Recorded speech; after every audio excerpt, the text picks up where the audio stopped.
Today's video, we're talking about living within your means. And what does that mean? So this is kind of a rule of thumb that I live by, and I actually live even a little bit more tightly than this. And I think this is a really good rule of thumb that if you're living by this formula, that you're going to be living within your means. So your household income, let's say that's $4,000 a month between you and a significant other, or maybe, hey, you're doing really well and this is how much that you make every month. Either way, household income being $4,000 a month, we live on the 50% rule. That means you don't have your living expenses, this is i.e. housing, food, gas, utilities, and your debts to be more than 50% of what you make. I know this is going to roll a lot of heads back when they hear this, but I'm telling you, if you live by this code, it's going to be a good life for you. So that's $2,000 a month for your housing, food, gas, utilities, debts, meaning that if, let's say, food, gas, utilities, and debts were to take up anywhere from about $500 to $700 a month, that's going to leave you with about $1,500 to $1,200 a month for your housing expense.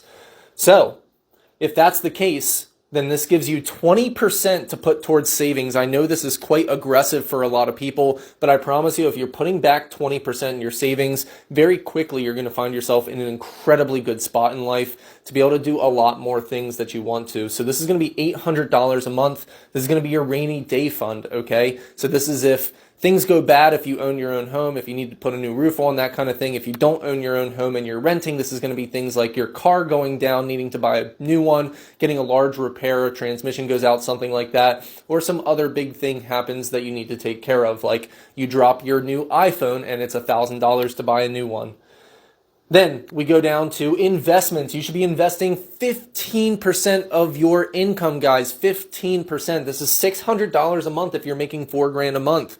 This is going to be anything from stocks to your 401k, IRA, crypto, rental properties, whatever it might be that you're trying to invest in. I'm not going to tell you what you need to invest in. You can figure that out for yourself. But 15% of that income, or $600 if you're making $4,000 a month, should go into that. And then the final thing that we have here on the roster is fun. And guys, this is the most important thing that I can tell you about all of this. This needs to be the last category. That means if you can't make it to 50% of your living expenses, it needs to come out of your fun money. It doesn't come out of your investments, and it doesn't come out of your savings. It comes out of your fun.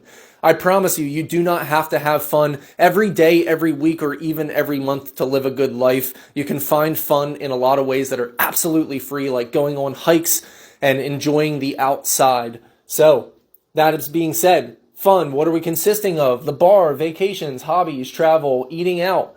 All of that stuff that is not a mandatory necessity needs to be within that 15% or $600 or less per month. I know this is going to be tough for a lot of people out there because everybody loves to have fun, myself included. But guys, we got to dial it back if we want to get ourselves into a better position, especially if you're trying to buy a house in the next 6, 12, or 18 months and you really need to buckle down on this savings. You might even want to pull back and do 10% on the investments and go 25% into savings so you can save up for your down payment and closing costs.